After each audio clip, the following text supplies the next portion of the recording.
Welcome to Talking Heads on USA Global TV, starring the one and only wonderful Dr. JACALYN. It's a prestigious place where world-class influencers and experts meet, and where you'll find the most trusted advisors and coaches for all things in life and business. Visit usaglobaltv.com to sign up for our newsletter, get the value you need, and be first in line to learn about events and giveaways and other valuable content. Connect with us. Email Dr. JACALYN at usaglobaltv.com to talk about how you can become part of USA Global TV. That's USA Global TV, where the doctor is always in. Hello, everyone, and welcome. Hopefully it's welcome back to USA Global TV and Business Talk Radio. We've had quite a day of amazing shows, and this one will be the same for sure. I'm Dr. JACALYN KERBECK, and our show today is the United Kitchens, and we certainly couldn't do this without our celebrity chef, Ricki Mckenna, could we? So let's welcome Ricki to the show. Thank you, Ricki. Good morning, afternoon, evening, everybody. It's been quite a day. Have you ever dropped your computer? Oh, no. Thank goodness I have not. Yeah, I did this morning. Didn't make me very happy. I'm trying to see how we make this a little larger so I can see what I'm doing. Anyway, good morning. Yes. Good morning, everybody. Hello, Chef Ricki. So for people who are joining us for the first time, I'm going to spotlight you, and you have quite a long career in working with food and helping people. Tell us a little bit more about why you're passionate about that. Well, I happen to like to eat, for one thing, and I love to cook. And that led me many, many years ago, over 20 years, to get my certified nutritionist title and all the work that went along with it. And in so doing, I've become really passionate about helping people understand what food is and what food does for you. I have a family, I have grandkids, and so far, thank you God, everybody's healthy. I truly believe that food is the key to health, totally. And that in eating properly, eating well and eating right, which is, yes, you can eat well and eat right, which is the name of my new book, which is out on Amazon. I have figured out a long time ago that everybody in the world has to eat. That keeps us together. It's a common thread that runs through everywhere. So that food has become my medium for communication with everyone. And I do work with private clients as well as with corporations. I've worked with the American Diabetes Association, United Healthcare, and a number of, especially in the Houston area, which is where I'm located now, a lot of the senior residences, because I believe that we don't have to have aches and pains. That's not a normal part of growing old. We can avoid all that by eating properly and exercising and taking in a whole bunch of friends as well. That does help. So it's really, to me, nutrition is not just food. It's the basis from which I work. But nutrition is everything that you feed yourself, your atmosphere, your kitchen, your surrounding, your friends, even your clothes, and the things you put on your skin, because that also affects your body and your brain. So food for me is not only brain food, it's soul food. And it keeps us together. Love will keep us together, and so will food. Yes. So what are you cooking up for us today, Chef? Oh, today we've got, I had a little help with this. I have a friend who has lived in Italy for a number of years, and I do have some friends who live there now. But my friend Mickey came back, and when I said we're having Taliatelle with Bolognese sauce, he said, what? So I said, okay, tell me how to pronounce it. It is Taliatelle with Bolognese sauce. And so that is what we're having. And Bolognese comes from Bologna, obviously, in Italy.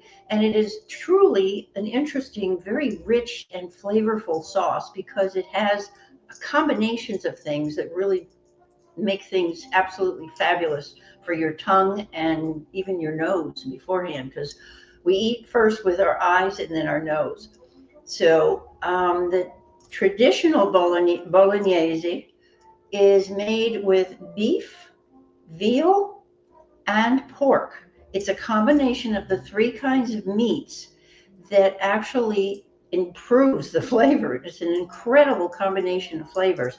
But today we're going to do something a little bit different, because the recipe that I've put together, that I found and kind of worked with, and I've made a batch of it so I can show you how it looks and tell you that it tastes absolutely fabulous. It's an interesting combination because it uses the ground beef with chicken livers. And I know that sounds a little strange, but I have to tell you, it came out great. And so we're going to begin by cutting up. I'm going to cut my chicken livers up in a second, but we also have in the combination of foods is either pancetta or bacon. Pancetta is usually rindless bacon. So what I'm going to do with this, I have about 3 ounces of the bacon. I'm going to dice it, and we're going to put it in a pan with some good old olive oil. And as my friend said to me, it's the Italian triumvirate that goes into it. The basis for much of the Italian cooking is onions, carrots, and celery. So in addition to the beef and the chicken livers that we're using today, and the bacon, or pancetta, if you so choose, we are using, I'll get a little more fat off here. We're using the carrots, onions, and celery, and the chicken livers, which I will also dice in a moment. And this happens to have been frozen this morning, and so it's a lot easier to cut. So if that gives you a hint, when you want to try to cut something that's kind of greasy and slippery like bacon usually is, put it in your freezer for a little bit and let it get a little bit frozen, slightly frozen. You can see it's not really frozen, but it is a lot easier to cut if you put it in the refrigerator or in the freezer first for almost an hour and let it start to freeze a little bit and get harder. What I'm taking now is, I've got a great big pot, about an 8-quart or 6-quart pot, and I'm putting in just a little of the olive oil, and I'm going to put it on medium high, and we'll put the bacon in there and let that start to sizzle. And of course, if you're a fan of bacon, so am I, you know that everything tastes better with bacon. And we'll talk about that later, because I have a little notebook that has that on the outside. That's the cover of my new notebook. And we'll give that a little stir and let that start to sizzle. In the meantime, I'm going to take my chicken livers and get a little paper towel here and do the same with the chicken livers, which I should have done. They were in the fridge, but I didn't put them in the freezer. They'd be a lot easier to cut. But in the meantime, let's just make sure we have a sharp knife. And we'll take the chicken livers and cut them up, dice them up nicely. And I do use organic, because I feel as though I like organ meats. There's a lot of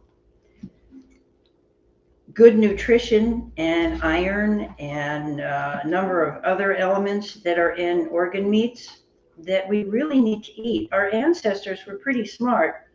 When they did kill an animal for food besides eating the plants around them, they did use every single part of that animal. So the organ meats are especially important for people with possible anemias and a number of other things, even thyroid problems. And we look for the different elements that are in the meats and the organ meats as well. So here we have about 3 ounces of chicken livers chopped up.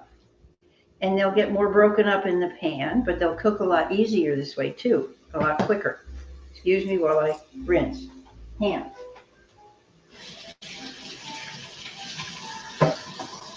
And knife.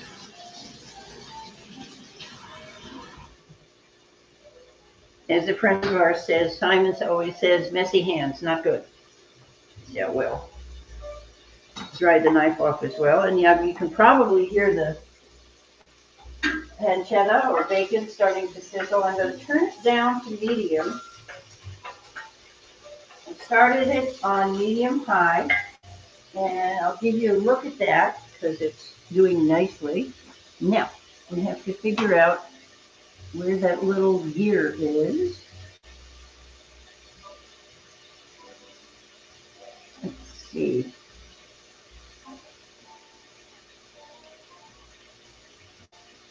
Okay, I'm not sure if I can get my camera. There we go. We do have a comment from Janetta Barry, who's joining us from Africa. Yum, cooking this as soon as possible. Thanks, Janetta. Yes, thank you for being here, Janetta. Just bear with me for a second. And for our audience to know, Janetta is a team member here at USA Global TV as well. She is a co-host and she's an elevated listener. So thank you, Janetta. All right. Thank you for joining us, Janetta. As you can see, the bacon's doing nicely. And since my range is pretty hot, I'm going to turn it down to medium, as I said. And I may turn it down a little further, but right now we'll leave it there. So the first thing we've got in there is the bacon or pancetta. And let me see if I can get back on camera. There we go. I need an engineer here to help me switch with that, but for now we'll do it this way. We're also going to add, of course, I'm going to take this off here. I'm using a silicone base instead of working with raw meats on my wooden base. So I'm going to take this over and put it, that will go in next after our onion. And I've got about half of a fairly good sized medium onion. And we'll take that and cut it up and put it in there. I like to peel my onion first. And then we can cut it up beautifully. And actually, let's see what we can do here. And I will cut the top off. There we go.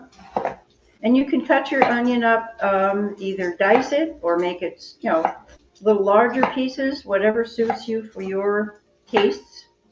And we'll just cut that up and put it right in the pan with the others. Go. So we've got the bacon in there. We're going to take our onion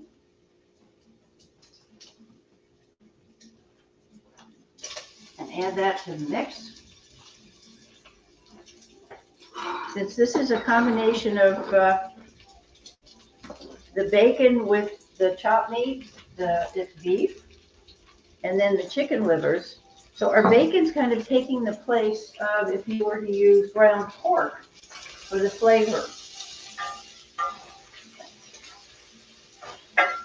Oh my goodness, I hate to tell you how good that smells. And now I'm going to take my chopped meat and I'm going to put that in the pan with the other goodies. Let's get over there so you can see what we're doing.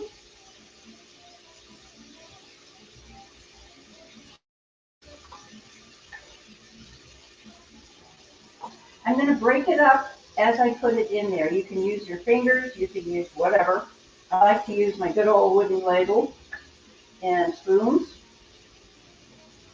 I'm a fan of everything natural if possible. And that kind of tends to avoid some allergies or any problems in that area. I'm going to break it up because we want it to cook pretty evenly.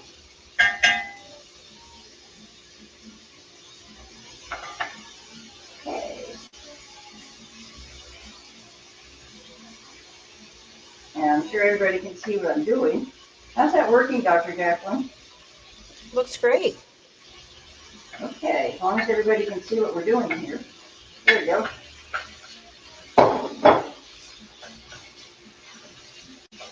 And mix it around a little. And of course, there's a little bit of olive oil that I put in there. But then, of course, the meat and the bacon also add some good fats to it.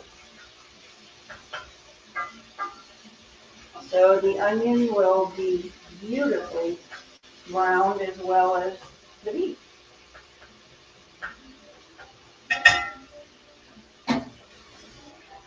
All right, let's get back here.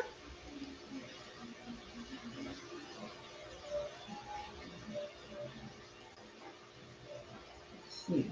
Okay, is that all right? Or did I hit the wrong one? It's a little blurry. Okay, I hit the wrong one. This camera stuff is all kinds of fun. All right, now of course, you can't have an Italian dish with all these other goodies in it without some garlic. So I'm going to chop up the garlic and add that. You can use a garlic press if you like to mince it, or just chop it up by hand. I'm using a couple of cloves, and the recipe actually called for only one. But since we're doing our cooking, and this is intuitive cooking, really, and we happen to love garlic, so I'm going to add another clove. So I've got 2 cloves of garlic, which I'm going to put in right now.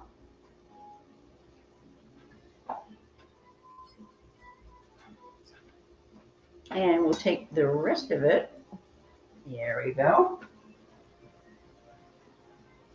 And start chopping up our celery. Just little bite-sized pieces, however you like it, along with the carrot. As I said, the Italian triumvirate, carrots, celery, and onions. So we've got our onions in there. We're about to get the celery in. And this is all the different goodies that give your Bolognese sauce its character and flavor. And that's what I love about Bolognese. You don't often find that in restaurants unless you're going to a really good Italian restaurant. And if they have it on the menu, treat yourself and order it. We'll put in, let's give those a little twirl. Aha. And of course our carrot. I'm just going to slice it in rounds and then chop it up a little bit more.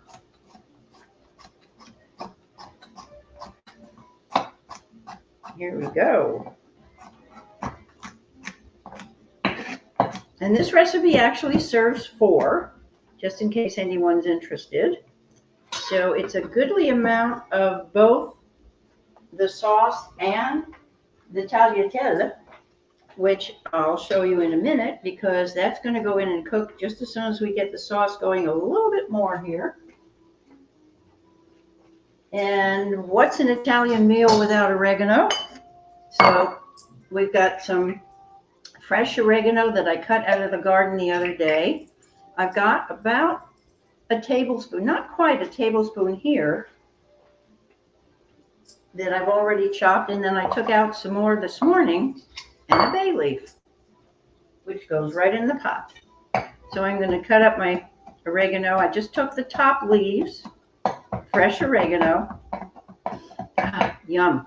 As I said, we eat with our nose and our eyes first. And I'm just going to chop that up a little bit more. So it's tiny diced fresh oregano.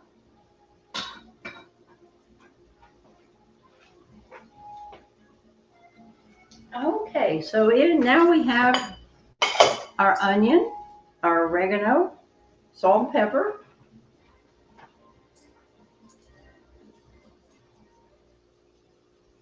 And it's beginning to look really pretty. And I always love my fresh pepper. And if you insist on measuring, that's fine, but I think this is one of those things where your intuition takes place and takes preference over, does it smell good? Okay, yes, then it goes in. Let's see how that looks now. Isn't that pretty? I love Beautiful. The carrots. I love all the colors that go in here. And I have to tell you that it, excuse me, really does taste good. Smell good. Get my bay leaf in there. And we are about to add, interestingly, this is one of the dishes that usually doesn't have tomatoes, but I'll show you what I'm doing with the tomato, because we're going to add what they call strained tomato. just about a tablespoon of it. And I've got my jar of tomatoes. And that's one of the things that, as far as vegetables go, instead of fresh, canned tomatoes are one of the things that really do work. Because most of the time, canned tomatoes and other vegetables like that are, let's see, can everybody see that? No, wait a minute. No. Okay. How about there? Yeah. Yes. Okay. I'm getting a nice steam bath. It really smells good. I'm pushing the water out of the tomatoes. That's about the amount of tomatoes that we're putting in. That's a tablespoon and a half. And so I'm just going to kind of smush them in there. You know, a lot of Italian dishes do call for tomatoes, but Bolognese is one of those that does not. So that's the tomato amount that we're putting in, and that's all it asks for. It's interesting that they would put in that much, that the recipe would call for that, but it makes it pretty. And it does add a teeny bit of flavor. Now, in go the chicken livers. That's our other flavors.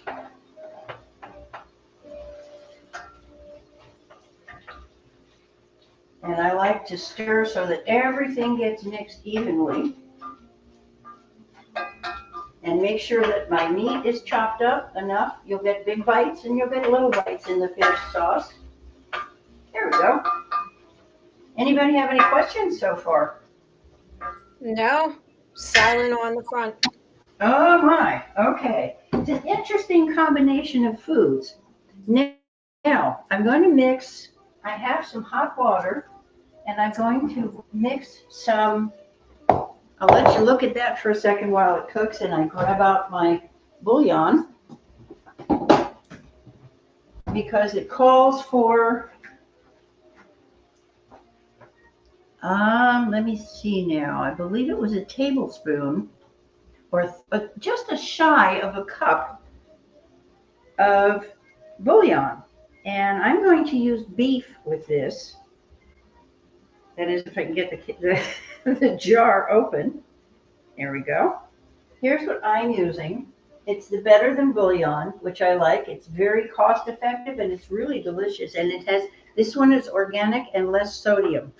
So I'm taking a teaspoon, and I'll show you what I do with it to get it into the pot and continue the cooking without interruption. I have a glass measuring cup, and I'm going to take my beef bouillon, and I boil a pot of water, and I'm going to carefully pour it on top of the spoon till I get just under a cup of water in here. And I'm going to mix it first before I put it into the pot. So by mixing in a cup of hot bouillon, you don't stop the cooking process of everything else that's already in the pot. So you can see what I'm doing here. We have a nice cup of bouillon just underneath a cup. And if you have a little more than a cup, that's okay. We can let it reduce a bit. And we'll just pour that in.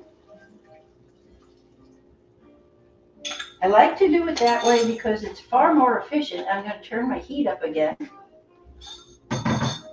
and bring that up to a boil. And in the meantime, I will show you what we have over here. Let's see if I can do this. See the pan over there? It's got water, and it's going to have a little bit of salt in it. And this is where we're going to heat up the Taliatelle.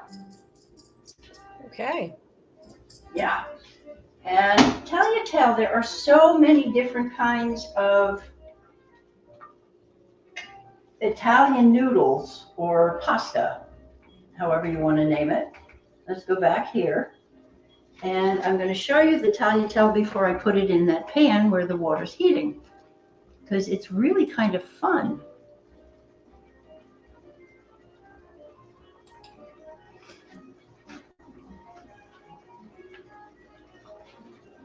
Okay. Here's our Taliatelle. it comes in little rounds. It kind of almost looks like a swirl. It is a swirl of pasta that's been put together, and it goes right in the water as it is. So that's why I have a pan rather than a pot in which to put it. And we'll be up to temperature in just a moment. We'll bring it up to boiling. But first we have to let this cook down a wee bit more. We're now got a nicely boiling pot of Bolognese sauce.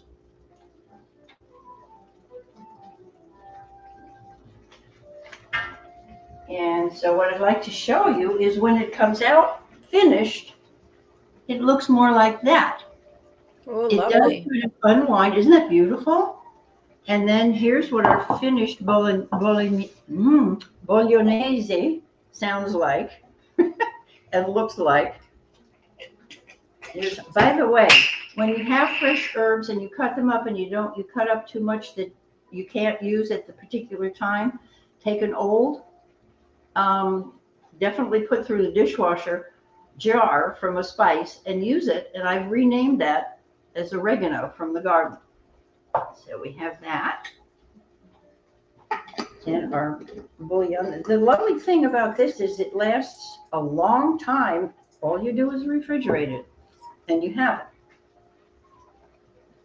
And I don't know if you can hear the bolognese, the sauce boiling. No, I hear the beautiful music. Okay. Yes, I'm a jazz fan. I am too. And here's our finished bolognese. I'm going to put it on the camera over there so you can see what's going on in the pot and see how it's actually going to come out looking. Can everybody see that? Whoops. Let me see. There we go. Yes, beautiful. Yeah, it's beautiful. It's a really beautiful sauce. And it thickens to the point that it is lots of meat covering your pasta. I'm going to turn that down just a little, and now it's starting to boil. And so we do remove the bay leaf before eating. And let's get back over here. Actually, I'm going to turn the water down just a tad and let it wait a couple of minutes before I put the other, this batch in there. But it's all ready to go in. And you want to cook it for maybe 8 to 10 minutes. Not much more than that because you don't want it soggy. You still want an al dente pasta. So, and the sauce, it's just beautiful.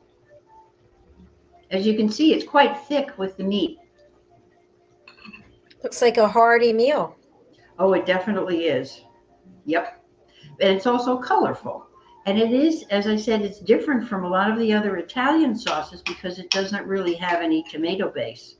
It has the onions, as he called it, the triumvirate base, and of course garlic. So this is what our finished dish will look like when it comes out. Yummy, yummy. Yep. And I would serve that with either a spinach salad, which we can whip up really quickly now, if you like, and we could put bacon in it, which would kind of coordinate the flavors between the two, although you really can't. It's very interesting with the bolognese sauce because I'm fairly discerning as far as my palate, but when these three get together, the chicken liver, the beef, and the pancetta or the bacon, it really combines to a completely different flavor. And it's very interesting and delicious flavor. So I really love that. We have a comment from Karen. Hi, Karen. She writes, open up and pour a nice Chianti with it. Got it. Yep. Or you could, if you wanted to, you could even do a white, like a Pinot Grigio. But a Chianti with this would bring in the more of the fuller flavors with the red. Traditionally, since, excuse me, Karen, thank you. Guess what I forgot, speaking of wine? We got to put a half a cup of wine in that pot. Excuse me. Or is it a quarter cup? Thanks, Karen. Half a cup. Thank you, Karen. So along with the water, And actually, since I don't have any white wine that's not chilled at this point and really, really a good wine, I'm going to use vermouth, which is a dry white, and it's often used for cooking as well as for aperitifs. And in this sauce, which is the way I made it yesterday, it turned out to be absolutely delicious. And I would definitely bring out the Chianti for dinner, though. I think I agree with you on that. The vermouth in the sauce or white wine in the sauce does make a difference. Because once you put the red wine in the sauce, then you're going to have the red color, which people will think it's more tomatoey. But it's definitely wine. Okay. Are there any other questions? No. Okay, Yeah. let's finish it up here. I'm just going to put in a little goodie. Of course, with Italian food, you can take your... Actually, I'm going to chop this up even further. This is the Parmesan, Reggiano Parmesan, which I'm going to use as a topper on there. So what I'm going to do is take that and make sure my surface is a little drier, because the pot with the sauce in it should sizzle for about 20 minutes. So if anybody has any questions, we can talk a little bit more about the spices or any questions that you have and comments. Karen, while you're on there, if you don't mind my asking, if we have somebody who has an allergy to onions or garlic, do you know what they use? What you can use? Okay, well, I'll tell you. There is an Ayurvedic spice, and it's got a long name, and I'm not sure about how to spell it at this point, but I know I've used it several times. I'm going to turn this down a little bit more and let it kind of, between boiling and simmering.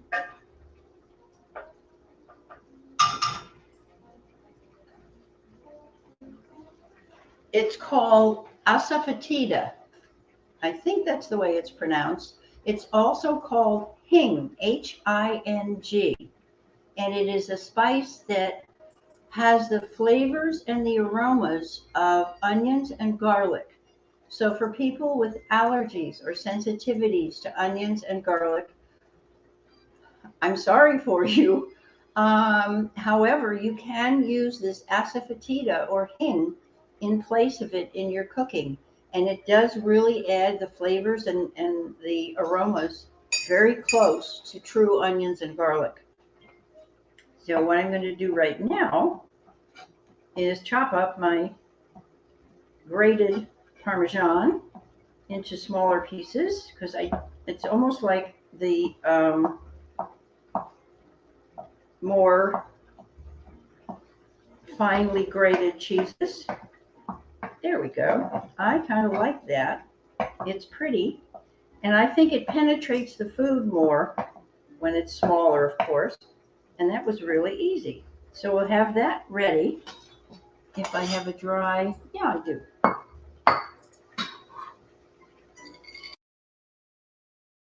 Afterwards, or put it on in the kitchen before you're serving, however you want to do it. I like to put it in a pretty dish and put it on the table with a spoon. So everybody can add as much cheese or as little as they like, or none if they prefer. So this just complements. It's interesting how the Parmesan, the Reggiano especially, complements the flavors that are already in your dish. So I'm just going to take a little of that that's finely, a little more finely chopped, and sprinkle it on top. And let's give it a taste. And of course, the pasta is going to be really long. So if you happen to have a spoon handy, or a soup spoon is usually served, you can do that. Or you can do what I do and cut it. It cuts easily enough once it's, even if it's al dente, and give it a taste.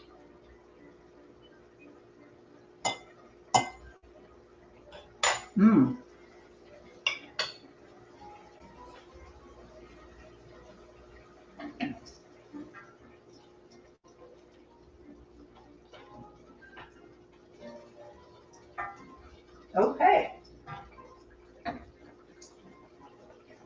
Now what I'm going to do is turn the water up a little bit more so it is boiling.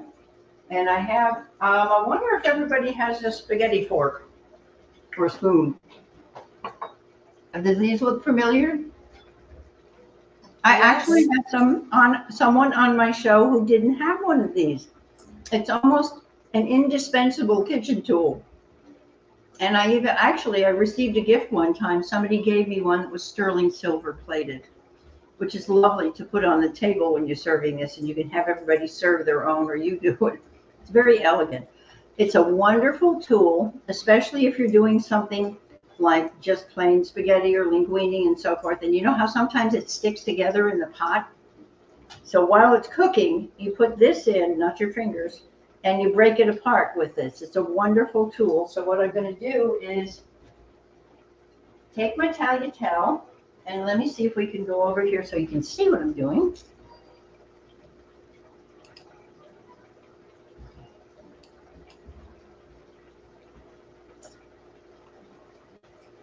We're going to leave that lovely pot boiling away and go over. There we go. How's that? It's boiling away. We see that. Yep, it's boiling water. And I'm going to take these and carefully place them in the pan. And you can see they hold together. I'm also going to put the rest of this in there because I happen to like it. And we're going to let that simmer for about 8 to 10 minutes. Actually, it's up on high now, as well as the sauce. So they're both in there boiling. And believe me, this is handy when you're trying to take this out. It's absolutely necessary. A little piece of onion strayed. I'm going to give it another stir.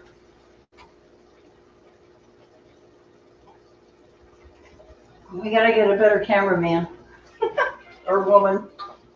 Okay. And someone asked yesterday about reducing. The sauce is reducing so that we still want a little bit of liquid, but we want mostly the sauce created with the meats and the vegetables. So I'm going to turn it down just a teeny bit more. And we should be ready in about 10 minutes with the pasta. And we'll show you all over again how it works. So,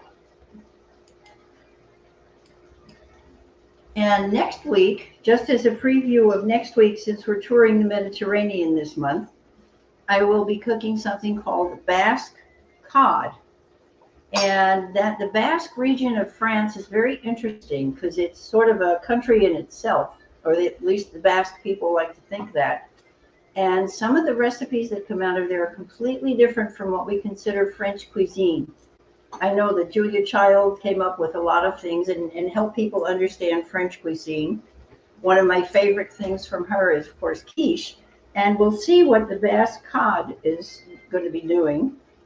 Because cod is one of my favorite fish. It's one of those fishes that has some good nutrients in it, has good omega-3s, which are absolutely necessary for your joints and your skin, and also your eyes, and functioning in the rest of your body. So nutritionally, it's a very good fish.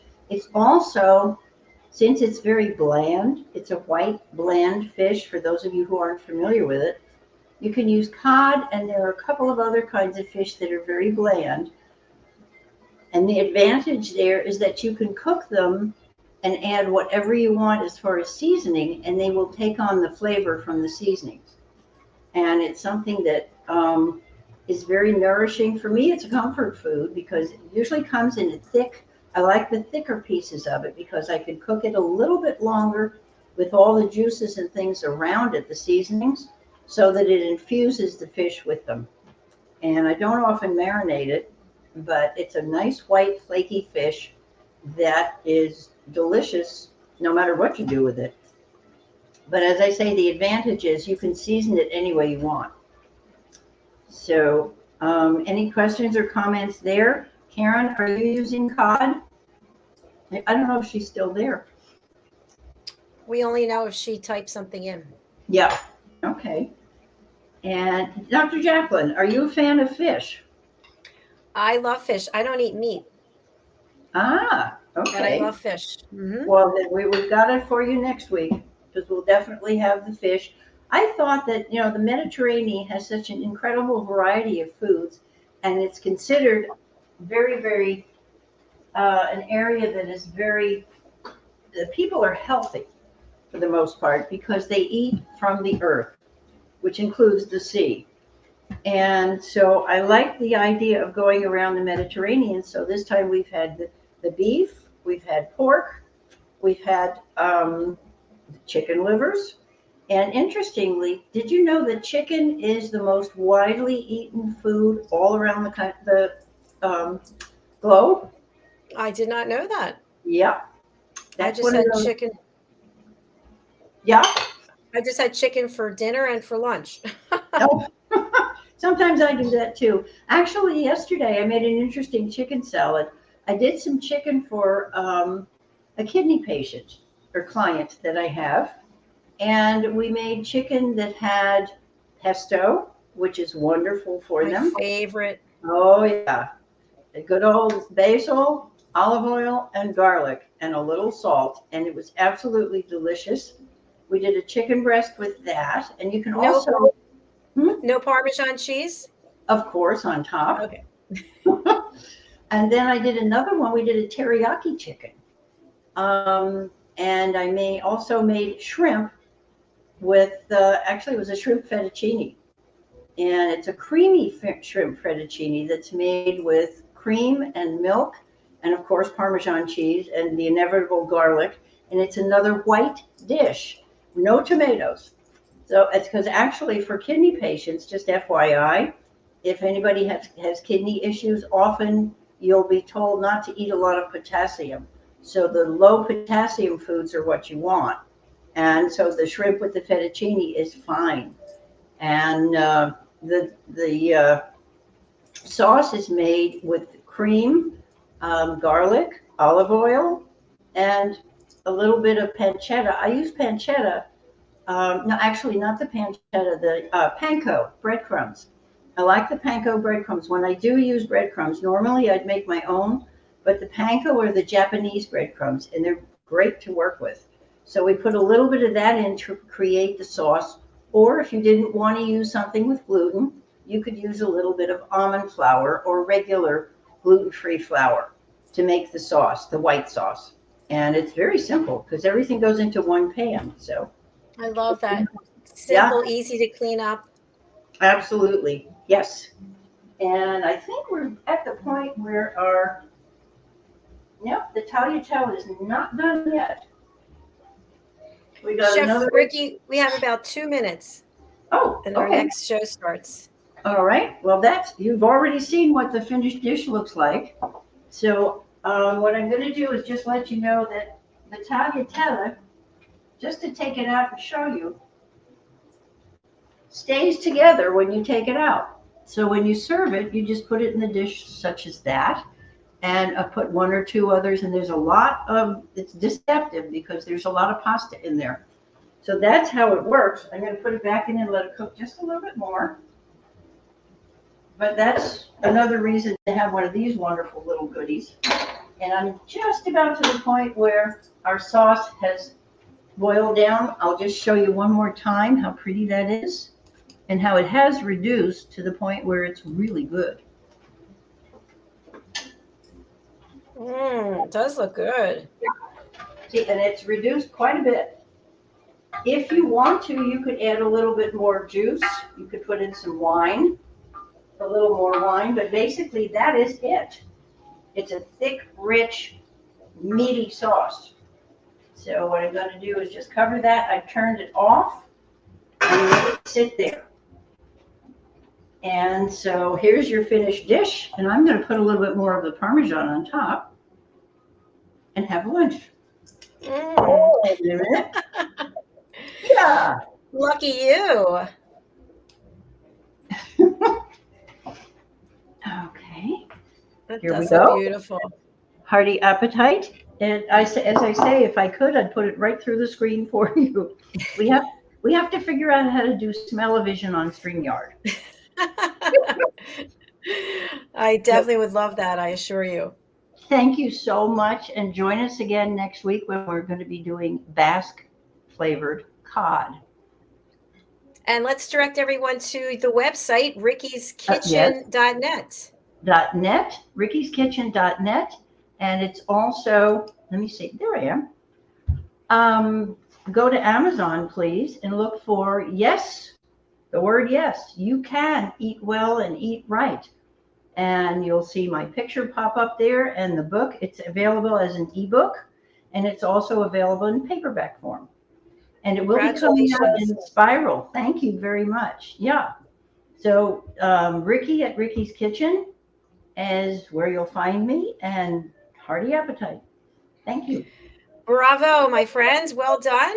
And please do go over to Amazon and look for Ricki's book. I'm sure you can just put in your name as well, Ricki Mckenna, and we'll be able to find the book. Yes. Yes. And also your books.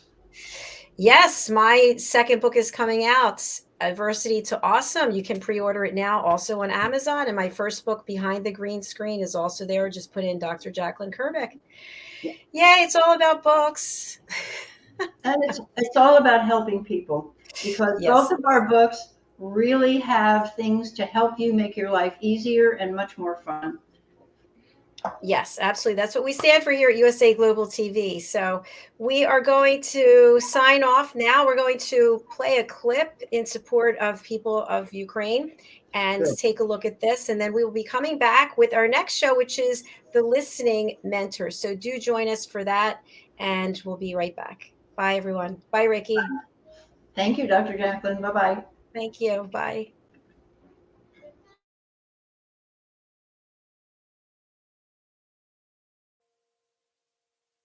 Just call my name if you ever feel down or feel afraid, 'cause nothing is stronger than men who stand as one for a long time. All the things that pass, million times the troubles seem to be easy, and days felt so bright with you.